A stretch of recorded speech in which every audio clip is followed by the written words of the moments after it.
Cocktail ready for party.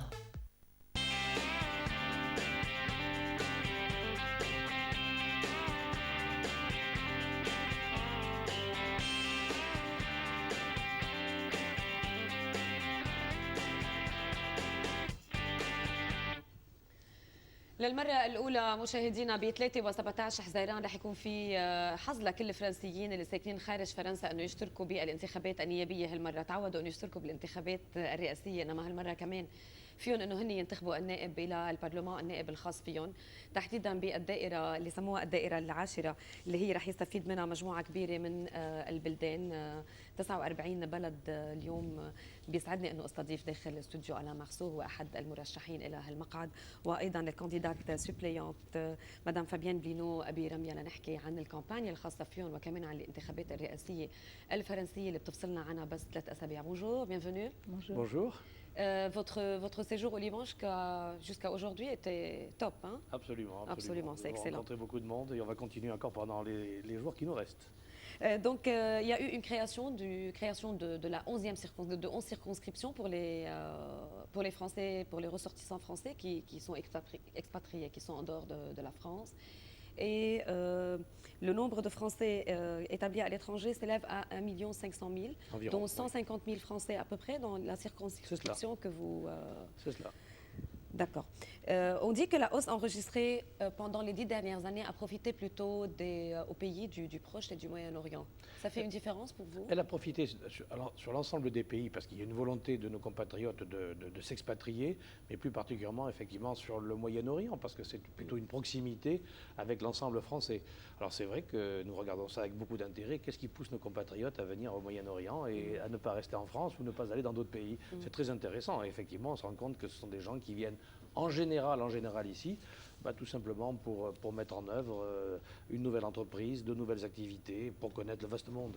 C'est très important pour nous. Juste pour parler des questions techniques avant de rentrer dans la politique au vrai sens, l'élection par Internet a fait réagir quelques partis sur le problème de recomptage des voix, sur les problèmes que ça peut créer. Oui, ça a été résolu. Si vous voulez, on a mis à la disposition des Français pour les élections législatives 4 modes de vote. Voter dans l'urne, normalement, au consulat, aux ambassades, voter par procuration, voter par Internet et aussi voter par correspondance. Alors voter par Internet, ça s'applique plutôt à tous ceux qui n'ont pas envie de se déplacer ou qui n'ont pas envie de faire une formalité administrative. Donc véritablement, on leur a dit, si vous ne votez pas, c'est vraiment parce que vous êtes désintéressé des activités politiques et de l'avenir de votre pays.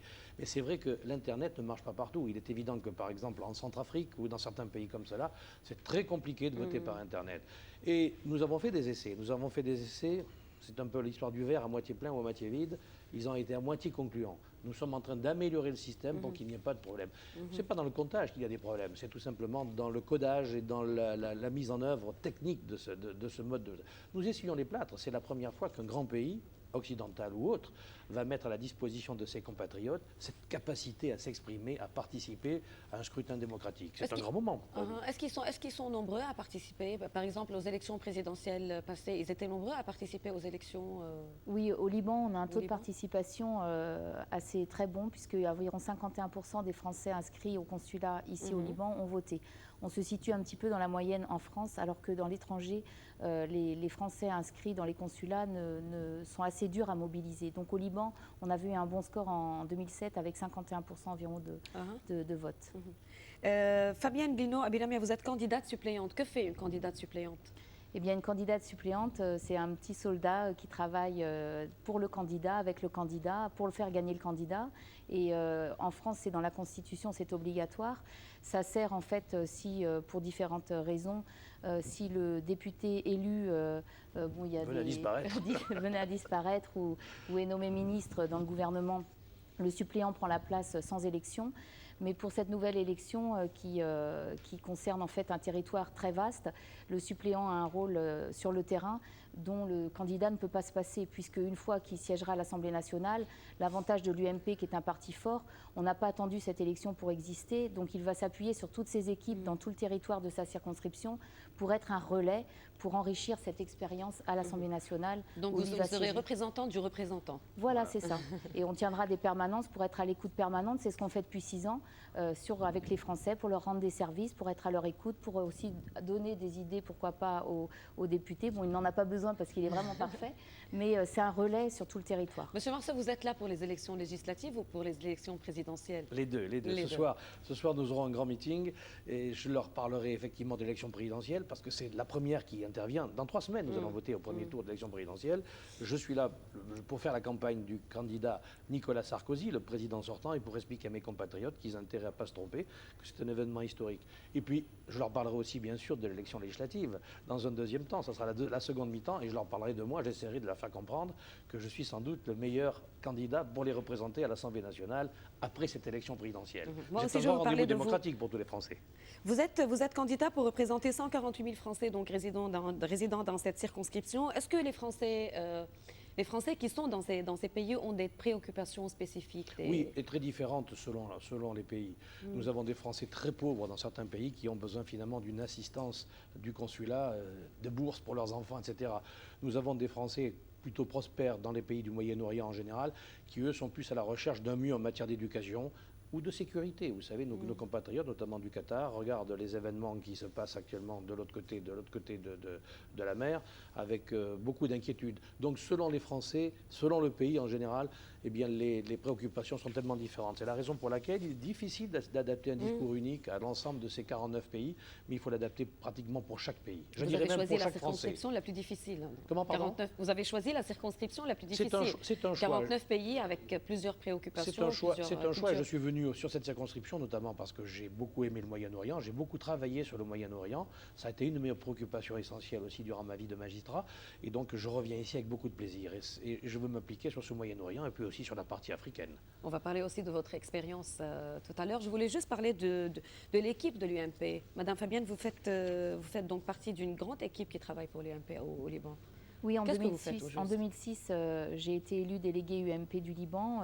Nous avons des représentants sur tout le territoire libanais, ça c'est important, que ce soit à Tripoli, sur la région du Sud, à la Bekaa, sur Beyrouth, Jounieh, Jbel.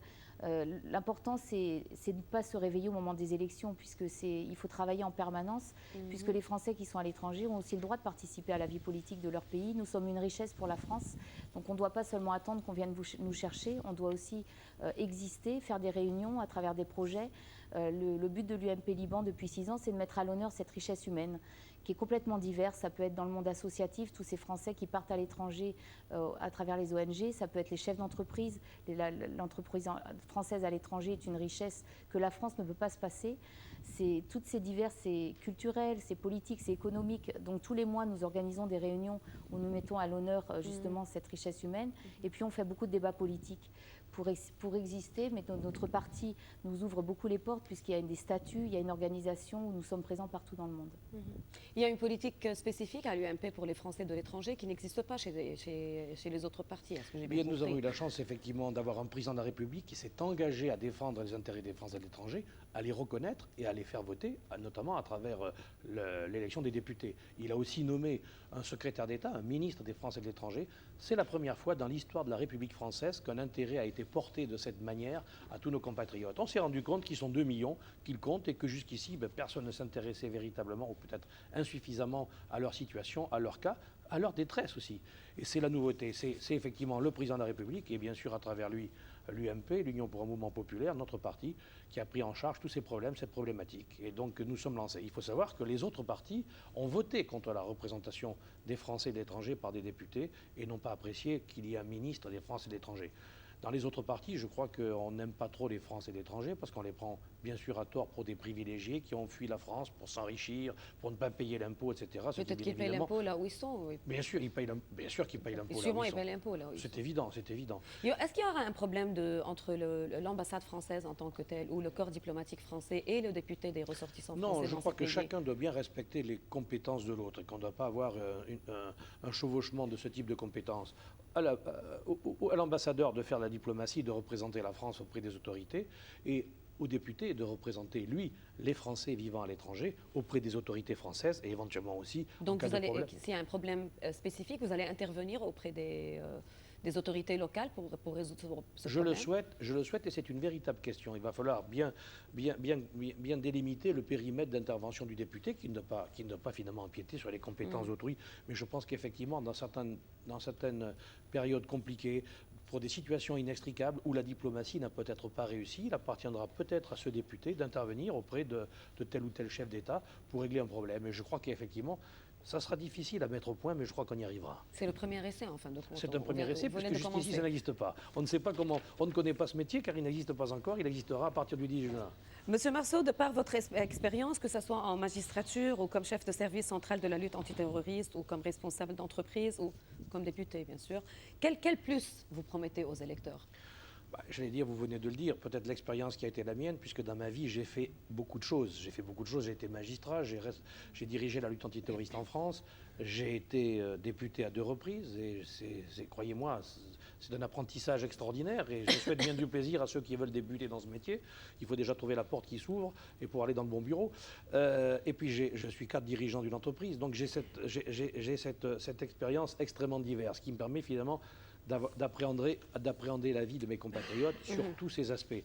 Je vais dire qu'il me reste peut-être une dernière expérience, c'est celle de rentrer dans les ordres, de terminer ecclésiastique, mais pour le moment, ce n'est pas le cas. Je me lance dans ce challenge extraordinaire de représenter ces 140 000 Français dans ces 49 pays, et pour moi, c'est exaltant. Je vais dire, c'est une dernière grande expérience. Madame Fabienne, vous faites donc de la politique française dans la politique libanaise. Vous êtes vous-même femme, épouse de député. C'est facile de faire de la politique française au Liban? Eh bien, c'est une chance et pour moi, c'est un grand honneur parce que ça fait plus de 20 ans que je suis militante. J'ai représenté les jeunes RPR en Loire-Atlantique. Ensuite, à Paris, j'étais dans l'équipe nationale jeune avec Benoît Apparu. Je ne pensais pas avoir la chance de pouvoir continuer parce que j'aime militer, j'aime mon pays et j'ai des convictions que j'aime faire partager. Et grâce à Thierry Mariani, grâce au président Sarkozy, ils ont décidé que je pouvais participer à la vie politique française à l'étranger. J'ai eu l'accord dès 2006. J'ai foncé et je prends énormément de plaisir. Et je suis une républicaine d'ailleurs, avant d'être d'ailleurs une militante UMP. Parlant du Liban, on va voir quelques extraits, quelques photos de votre tour déjà au Liban. Mais vous faites campagne au Liban et la communauté française au Liban, elle appartient, ils sont ou chiites, ou sunnites, ou catholiques. Ou... Donc c'est un peu spécial, c'est différent des autres pays. C'est une spécificité, j'allais dire, de tous les pays que je fréquente, sur ces 49 pays. Oui. Le Liban a cette spécificité d'avoir des Français qui appartiennent absolument à toutes les communautés et qui n'ont pas forcément un langage commun. Donc lorsqu'il m'arrive d'aller à Nabatieh rencontrer mes compatriotes chiites, ils ne tiennent pas le même langage que les maronites que je vois ici à Beyrouth. Et donc, eh bien, écoutez, je les écoute. Je suis d'abord là pour les écouter, pas pour faire la leçon. Et je suis là pour prendre en compte la totalité de leurs préoccupations, éventuellement. Et de leur voix aussi. Et bien sûr. Je suis en campagne électorale, il faut voir. Vous savez, c'est un métier honnête de faire campagne électorale auprès de nos compatriotes, et exaltant. Mais j'ai découvert effectivement cette diversité de la communauté française établie ici. À Tripoli, c'était encore plus compliqué, mais j'ai fait un discours devant 300 élèves qui ont écouté, j'espère, qu'on leur parle de politique française. C'était passionnant. Avant-hier, j'étais dans la BK où j'ai rencontré mes compatriotes qui font du vin, qui font des vins excellents en s'inspirant des traditions bordelaises ou bourguignonnes, c'est selon.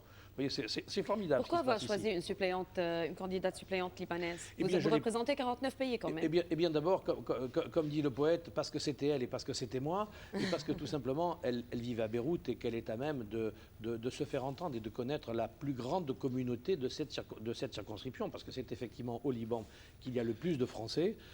Je ne dirais pas elle les connaît tous, mais elle en connaît une bonne partie. Et puis surtout, c'est une jeune femme qui s'est engagée en politique très tôt, comme moi, dans un parti qui s'appelle le RPR, qui est ensuite devenu l'UMP. Donc on était fait pour se rencontrer et, j'allais dire, pour vivre ensemble cette passion de la politique, notamment au Liban. D'ici jusqu'à juin, qu'est-ce que vous allez faire comme équipe UMP au Liban? Quel sera votre rôle après le départ de M. Marceau? Je vais continuer ce que je fais depuis des mois. Je rentre dans toutes les maisons. C'est-à-dire, le mercredi, je me pose, je fais une permanence depuis maintenant 6 ans pour être au service des Français.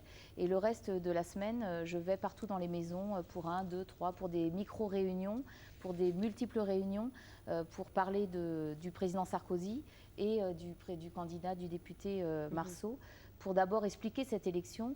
Mais on est d'abord dans la première étape, faire gagner Nicolas Sarkozy. La deuxième étape, mais bon, ça sera pour le député Marceau. mais je rentre dans les maisons. C'est du travail de fourmi, mais c'est très intéressant.